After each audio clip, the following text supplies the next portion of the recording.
रवीश कुमार। चलिए जानते हैं आज की सबसे बड़ी और महत्वपूर्ण खबरों को सिर्फ 5 मिनट में। लेकिन उससे पहले आप हमें भारत के किस शहर या राज्य से देख रहे हैं ये कमेंट करके जरूर बताएं। दोस्तों, कभी आपने गौर किया है कि बिहार के लोग जितने चुप रहते हैं उतना ही गहराई से सोचते हैं। यहां जनता नारों से नहीं अपने अनुभवों से फैसले करती है। कोई कहता है बिहार में लहर आ गई, कोई कहता है सर्वे ने विस्फोट मचा दिया। लेकिन बिहार की मिट्टी जानती है बहुत तेज चलने वाली लहरें नावों को डुबो भी देती हैं। इस बार जनता देख रही है कौन उनके साथ खड़ा है और कौन बस मंच सजा रहा है। बिहार में इस वक्त जो सियासी हवा बह रही है उसने राजनीति की पुरानी परिभाषा ही बदल दी है। जो कल तक साथी थे आज एक दूसरे के सामने हैं और जो कभी विरोधी माने जाते थे अब एक दूसरे के कंधे पर हाथ रखे मुस्कुरा रहे हैं। ताजा सर्वे ने सबको चौंका दिया है। लेकिन सवाल यह नहीं कि किसके पक्ष में लहर है, सवाल यह है कि क्या यह लहर असली है या बनाई गई कहानी।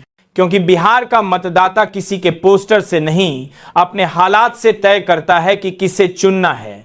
वह सुनता भी है, समझता भी है और फिर सही वक्त पर जवाब देता है।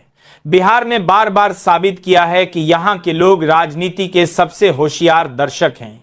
वे भूलते नहीं, उन्हें याद रहता है किसने क्या वादा किया था और किसने उस वादे को हवा में उड़ा दिया। नीतीश कुमार का नाम फिर सुर्खियों में है। कोई कह रहा है उन्होंने धमाका कर दिया तो कोई कहता है कि इस बार उन्होंने सबको पछाड़ दिया। लेकिन जरा सोचिए, जब कोई कहता है कि धमाका हुआ तो उसमें जनता का क्या फायदा है? क्या लोगों की जिंदगी में भी कोई बदलाव आया? क्या स्कूलों की दीवारें अब बेहतर हैं? क्या अस्पतालों में दवा मिलने लगी? क्या बिजली पानी की समस्या कम हुई? या फिर ये वही पुरानी कहानी है जिसे हर चुनाव में नए शब्दों में सुनाया जाता है? बिहार की सियासत इस वक्त बहुत पेचीदा मोड़ पर है। एक तरफ है नीतीश कुमार, राजनीति के अनुभवी खिलाड़ी जिन्होंने हर पार्टी, हर गठबंधन और हर पलटी को नजदीक से देखा है। वह सियासी शतरंज के ऐसे खिलाड़ी हैं जिन्हें पता है कब कौन सा मोहरा चलना है। लेकिन इस बार चर्चा उनके चेहरे से ज्यादा बिहार की दिशा को लेकर है। अब जनता चेहरे नहीं काम देखना चाहती है, नारे नहीं नतीजे चाहती है। दूसरी ओर बीजेपी है जिसके नेताओं के चेहरे हर दीवार पर हैं, हर मंच पर आत्मविश्वास से भरे भाषण हैं। लेकिन सवाल यह है, क्या जनता के मन में भी वही भरोसा है? क्या बिहार के गांवों तक योजनाओं की रोशनी पहुंच रही है? क्या किसानों को उनकी मेहनत का सही दाम मिल रहा है? या फिर यह सब भी सिर्फ भाषणों की सूची का हिस्सा बनकर रह गया है? बीजेपी के पास संगठन की ताकत जरूर है, लेकिन जनता की नब्ज सिर्फ नारों से नहीं पकड़ी जाती। कांग्रेस की बात करें तो पार्टी में ऊर्जा तो है, लेकिन भरोसा कितना है, यही असली सवाल है। कांग्रेस हमेशा बिहार में सहायक भूमिका में रही, लेकिन इस बार वह सुनी जाना चाहती है, महसूस की जाना चाहती है। राहुल गांधी की मुस्कान में उम्मीद है या अनुभव, यह समझना मुश्किल है। लेकिन बिहार का मतदाता कांग्रेस से साफ पूछ रहा है, इतने सालों के बाद क्या आपके पास कुछ नया है या वही पुरानी बातें फिर से दोहराई जाएंगी? और अब आते हैं उस सवाल पर जिसने पूरे बिहार में चर्चा की आग फैला दी है। कौन बनेगा मुख्यमंत्री? यह सवाल हर चुनाव में उठता है, लेकिन इस बार इसके मायने कुछ और हैं। क्योंकि इस बार बिहार के लोग किसी एक चेहरे को नहीं, एक सोच को चुनना चाहते हैं। उन्हें ऐसा नेता चाहिए जो वादे करने से ज्यादा उन्हें निभाने की हिम्मत रखता हो, जो भाषण नहीं बदलाव लाने का साहस दिखाए। यही कारण है कि हर चुनाव बिहार में एक परीक्षा बन जाता है, नेताओं के लिए भी और जनता के लिए भी। सर्वे कहता है जनता चौंक गई, लेकिन असल में तो नेता चौंकते हैं जब उन्हें पता चलता है कि जनता अब प्रचार से ज्यादा अपने अनुभवों पर भरोसा करने लगी है।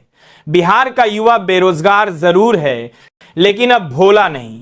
वह जानता है हर पार्टी उसके भविष्य की बातें करती है, लेकिन ठोस योजना किसी के पास नहीं।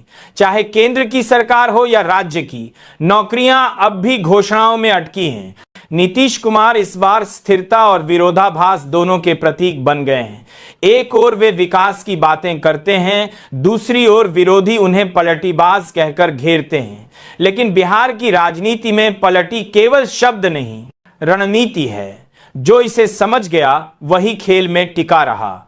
नीतीश जानते हैं कब किस गठबंधन का हिस्सा बनना है और कब उससे दूरी बना लेनी है। मगर सवाल यह है कि क्या जनता इस पलट को एक और रणनीति मानेगी या धोखा समझेगी। बीजेपी और कांग्रेस दोनों की निगाहें बिहार पर टिकी हैं, क्योंकि दोनों जानती हैं दिल्ली का रास्ता पटना से होकर जाता है। यहां का मूड पूरे देश की राजनीति को दिशा देता है। बिहार का चुनाव कभी सिर्फ स्थानीय नहीं रहा, इसके नतीजे देश भर में चर्चा का विषय बनते हैं। आप गांवों में जाइए, चाय की दुकानों पर बैठिए, आपको समझ आएगा बिहार की असली राजनीति क्या है। लोग सिर्फ नेताओं की नहीं, नीतियों की बात करते हैं। वहां चर्चाएं होती हैं सड़कों की, रोजगार की, स्कूलों की। और वही लोग पूछते हैं नेता बदल जाते हैं लेकिन हालात क्यों नहीं। यही सवाल बार बार बिहार की राजनीति को आईना दिखाता है। अब बिहार की जनता ठंडी चाय नहीं पीती, उसे सच चाहिए, गर्म और साफ। उसे वो रिपोर्ट नहीं चाहिए जिसमें लिखा हो कि सब अच्छा है, बल्कि वो जिसमें सच्चाई हो क्या अच्छा नहीं है। यही असली सर्वे है, जनता का सर्वे। टीवी चैनलों में जो सर्वे दिखते हैं वो केवल आंकड़ों का खेल है, लेकिन बिहार का सर्वे गांव के खेतों में होता है, मजदूर के माथे के पसीने में होता है। यहां लोग टीवी के शोर से नहीं, अपने घर की स्थिति से तय करते हैं कि कौन उनके लायक है। और इसीलिए बिहार के सर्वे कई बार मजाक बन जाते हैं, क्योंकि यहां के लोग किसी की लहर में नहीं बहते। यहां फैसला दिल और दिमाग दोनों मिलकर करते हैं। अब सवाल यह है, नीतीश कुमार का यह धमाका सच में धमाका है या हवा में उड़ता गुब्बारा? वक्त इसका जवाब देगा। लेकिन एक बात साफ है, बिहार के लोगों ने फिर नेताओं को सोचने पर मजबूर कर दिया है। बिहार में जब भी हवा बदलती है उसकी गूंज दिल्ली तक जाती है, और इस बार भी वही हो रहा है। बिहार की जनता अब ऐसी राजनीति चाहती है जो न अहंकार में डूबी हो न भ्रम में, जो वादे करे तो उन्हें निभाने का दम रखे। अब जनता को न डबल इंजन चाहिए न महागठबंधन, उन्हें चाहिए एक ईमानदार इंजन। कभी कभी लगता है बिहार की मिट्टी सिर्फ फसल नहीं, उम्मीद भी बोती है। यहां चुनाव सिर्फ सत्ता का नहीं, सोच का होता है। और शायद यही वजह है कि आज नीतीश कुमार, नरेंद्र मोदी, राहुल गांधी तीनों के चेहरे पर मुस्कान भी है और बेचैनी भी, क्योंकि बिहार को जीतना आसान नहीं। यहां जनता हर भाषण को परखती है, हर नेता को तौलती है और फिर वोट डालते वक्त कुछ और सोच लेती है। यही तो बिहार है जहां सर्वे कुछ और कहते हैं और जनता कुछ और कर जाती है। क्योंकि आखिरी सर्वे किसी चैनल पर नहीं होता, मतदान केंद्र में होता है। वहां कोई कैमरा नहीं, बस एक बटन होता है जो सच्चाई का फैसला करता है। तो जब अगली बार कोई कहे कि बिहार के सर्वे ने सबको चौंका दिया, तो बस मुस्कुराइए और कहिए बिहार की जनता तो हर बार चौंकाती है, बस इस बार नेताओं की बारी है। क्योंकि असली सवाल यह नहीं कि कौन जीतेगा, असली सवाल यह है कि जनता को आखिर क्या मिलेगा। बिहार की धरती अब नारों से नहीं, काम से अपनी पहचान चाहती है। इस बार ना हवा चलेगी ना जुमला, इस बार चलेगी जनता की कलम जो हर झूठ को काट कर सच लिखेगी। क्योंकि बिहार की जनता अब चुप नहीं रहती, बोलने लगी है। और जब जनता बोलती है तो सत्ता कांपती है।